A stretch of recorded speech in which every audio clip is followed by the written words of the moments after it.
Welcome back, Primary 6. Today we are going to take a story. Our story's name is Time Twist. Chapter 9. Our chapter's name is Hooray for the Teachers. Hooray for the teachers. Okay? What is the meaning of hooray? Hooray means to cheer and to say hey and be happy because the teachers are coming back to their school. We knew that from the last chapter that Robert, Lucy, Anton and Abby didn't like the teaching of the robots because the robots don't take care about the children's learning, or they are boring, and the children didn't have books to study from, and Robert and Lucy feel sorry for these students. Okay, so first they went and searched for the books, and they found them in the cellar, a room under the school. Okay, an underground room called a cellar. Okay, and they made something to the computers which make the robots stop working. And Mr. Sharp was sad, and then he said to the children they must go home and they are not going to take any lessons because the robots are having a problem or broke down. Okay, we will see what will happen in this chapter. Now, let's listen to the chapter.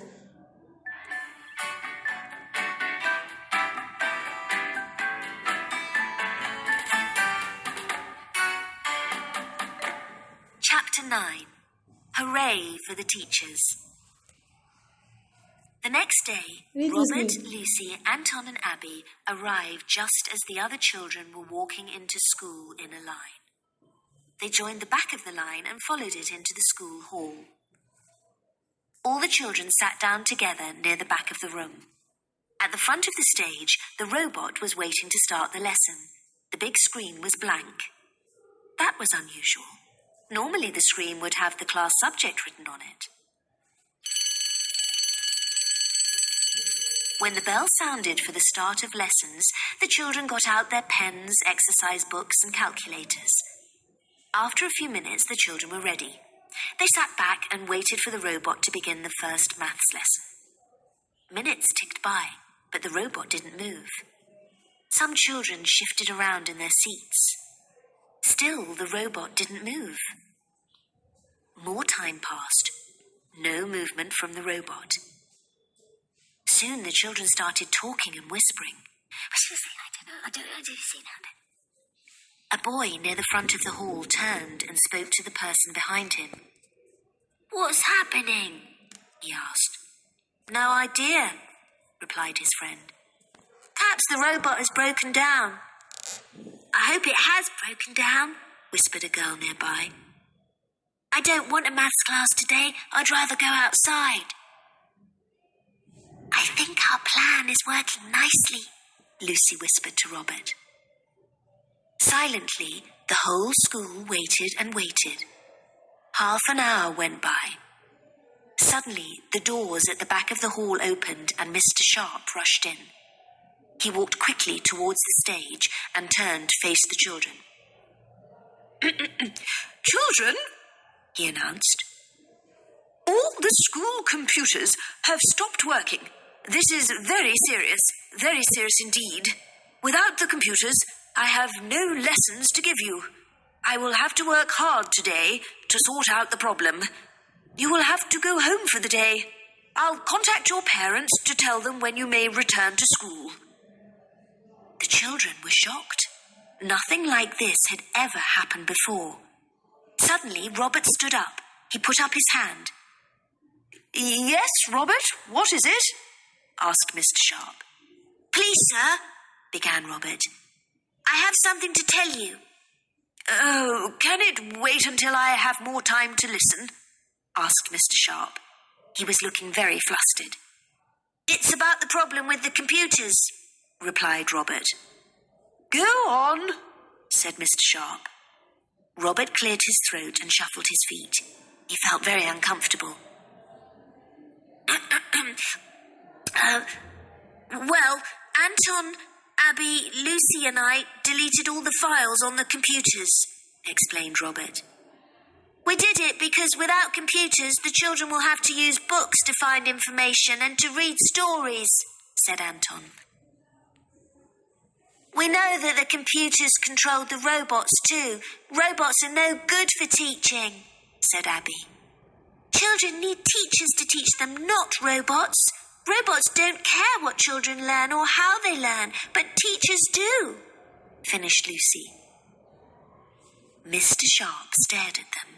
His mouth opened and shut like a fish out of water. Oh dear, whispered Anton. I have a horrible feeling we're about to get into a lot of trouble. The children looked down at the floor and waited nervously for Mr. Sharp to get very angry. But he didn't. He stood completely still. Then he started to smile. Then he began to laugh. He laughed and laughed and laughed.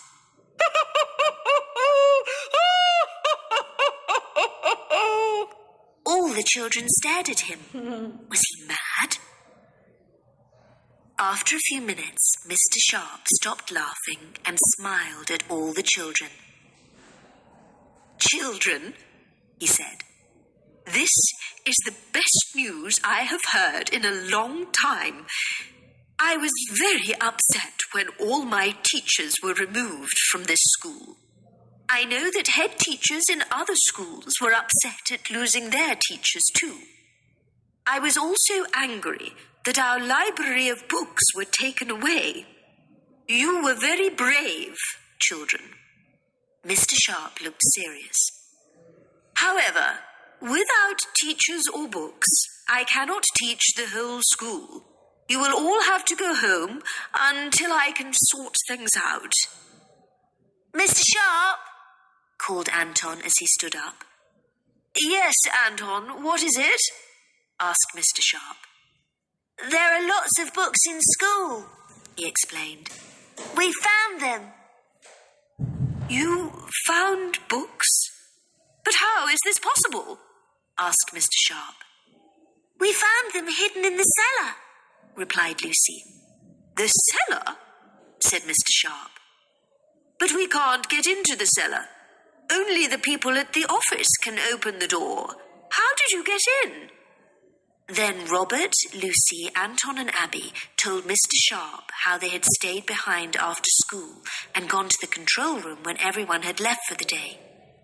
We found a strange green computer in a glass box, explained Robert. And we discovered that the computer controls the door to the cellar, said Abby.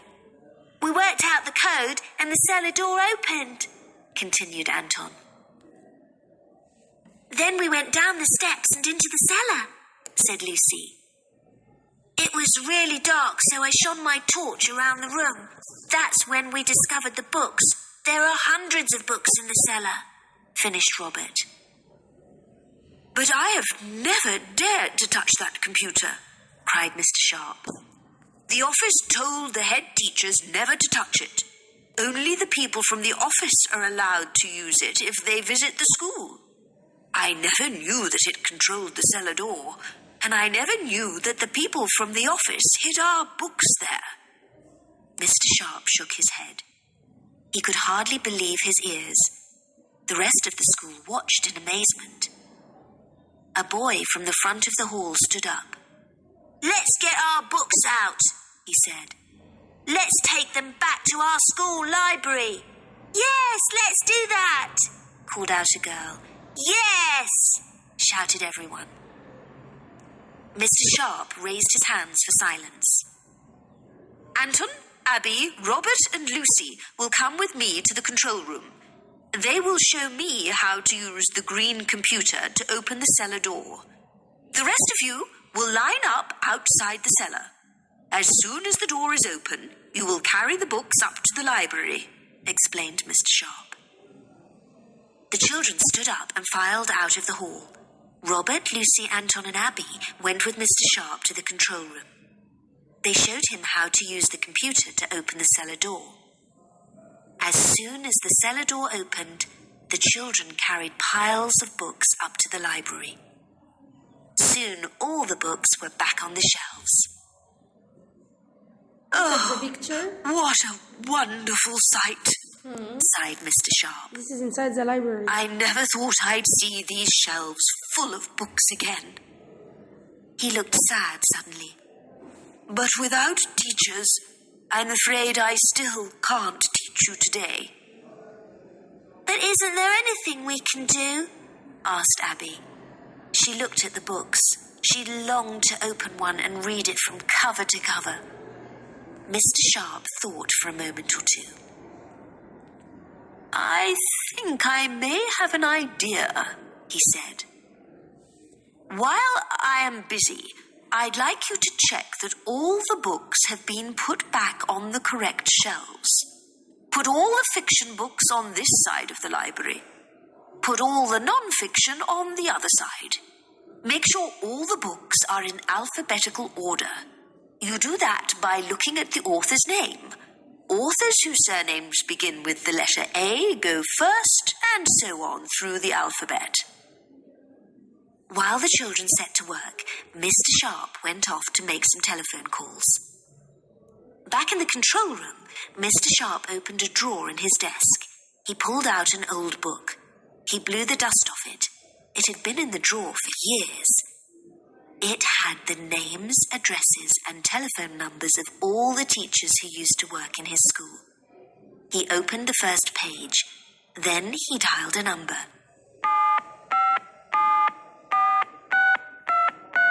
Hello, Peter, he said. It's Mr. Sharp from Woodfield Junior here.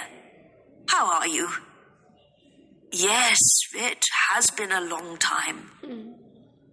Meanwhile, the children were busy organising the library and putting all the books in the right order. I never imagined I would spend today setting up the school library, said one girl to her friend. Robert and Lucy smiled at each other. Our school is going to be just like Dad's old school, said Anton. I'll read books from the library just like he did when he was young. And lessons will be much more interesting, said Abby. An hour later, Mr. Sharp went to see the children in the library. The children stopped what they were doing and looked at him. I have a special surprise for you all, he said. I want you to look out of the library windows. All the children went over to the windows and looked out onto the playground below. There, walking into school, were lots of men and women. The children were puzzled. Who are they? Asked a little girl. They are the excellent teachers who used to teach here before the office removed them all, replied Mr. Sharp. And now they are going to be your teachers. Hooray! Shouted all the children. Hooray for the teachers! Hooray! Hooray! The children rushed down to the school entrance to greet the teachers. As they walked in through the main doors, the children cheered and clapped their hands. Then Mr. Sharp quickly got to work. He told each teacher which class they had to teach. Anton, Abby, Robert and Lucy's teacher was called Mr. Williams. He was a tall man with a kind face. Come along, class. Form a straight line, he called. Let's go to our new classroom. We've got a lot of learning to catch up on. Mr. Sharp wrote timetables for each class. Then the older boys took the robots outside and put them by the rubbish bins. We won't need those again, smiled Mr. Sharp. At the end of the afternoon, Mr. Sharp called a special assembly.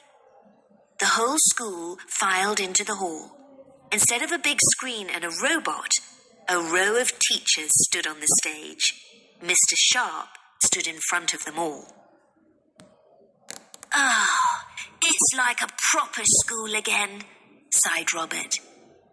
Is this what your school is like? asked Abby. Exactly the same, answered Lucy. You will love school from now on. Mr. Sharp clapped his hands. Pay attention, everyone, please, he called out. Stopped talking and looked at Mr. Sharp. From now on, Woodfield Junior will change," he announced. "You will have books to read, and the library will always be open for you." "Hooray!" cried the children. Mr. Sharp raised his hand to silence them. "And from now on, you will always have teachers. Your teachers are here to teach you and to help you," he smiled. "Hooray! Hooray!" shouted the children. They clapped their hands and stamped their feet. "Hooray for the teachers! Hooray!"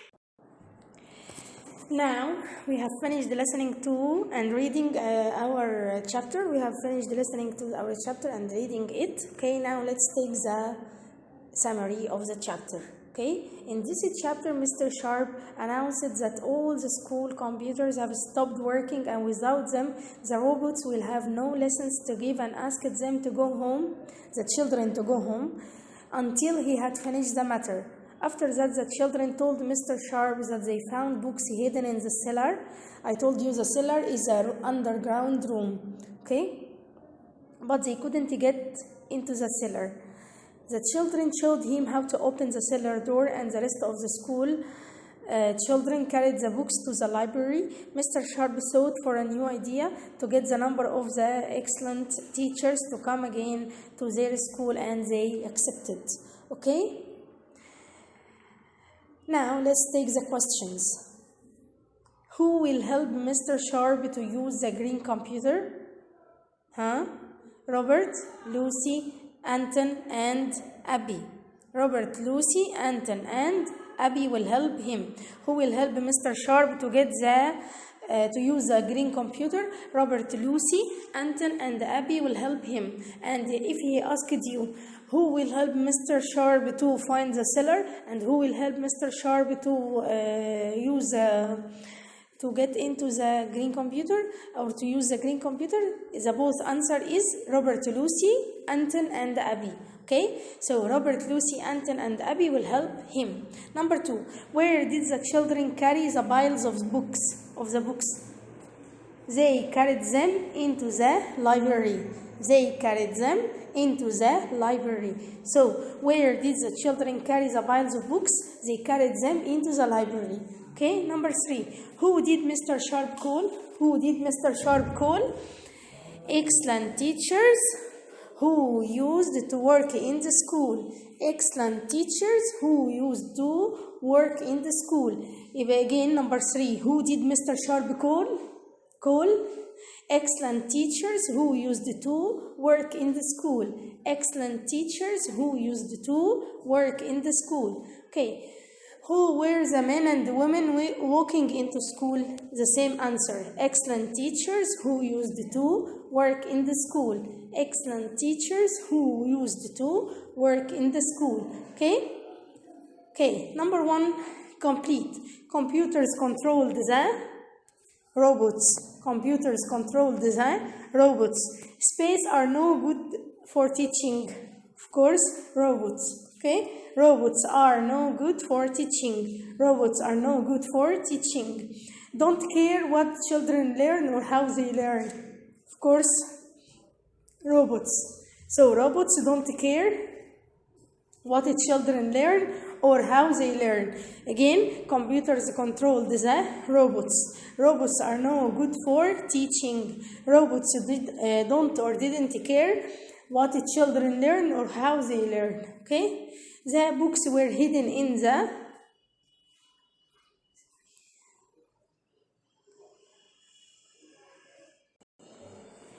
Now, number 4, the books were hidden in the cellar. The books were hidden in the cellar. Okay, the office told the head teacher never to touch the green computer. The office told the head teacher never to touch the green computer. Okay, again, the complete from number 1. Computers control the robots. Robots are no good for teaching. Robots don't care what the children learn or how they learn. Number 4, the books were hidden in the cellar. They were found in the cellar and then they moved them to the library, okay? So the books were hidden in the cellar. Number 5, the office told the head teacher, or the office told Mr. Sharp never to touch the green computer. The office told Mr. Sharp, or the head teacher, never to touch the green computer. Abby, Robert, and Lucy teacher was called Mr. Williams. Abby, of course, and Abby and Robert and Lucy's teacher was called Mr. Williams. Mr. Williams. Okay. Wrote timetables for each class. Who wrote the timetable for each class? Mr. Sharp. Mr. Sharp wrote timetables for each class. Mr. Sharp wrote timetables for each class. The older boys took the robots outside and put them by the rubbish bins. The older boys took the robots outside and put them by or beside the rubbish bins. Okay, the last one, Mr. Sharp called a special assembly. What's an assembly? Assembly is a call for gathering. Like, hey, listen to me here. And all the school gathered together and listened to him. This is called assembly. Assembly is a call for gathering. Okay, I want to gather you together, so it's called an assembly. I call for you. I say, hi, listen to me, look at me now. I want to say something, and you are looking at me, all of you. This is called an assembly, to announce something, to say something special. Okay, so an assembly is a call for gathering. Okay, to say something special or something important. Okay, to call some people to gather together. Assembly. Mr. Sharp called for a special assembly. A-S-S-E-M-B-L-Y assembly. A-S-S-E-M-B-L-Y assembly. Okay? I hope you understood the chapter. Thanks for listening and see you again, inshallah. Bye.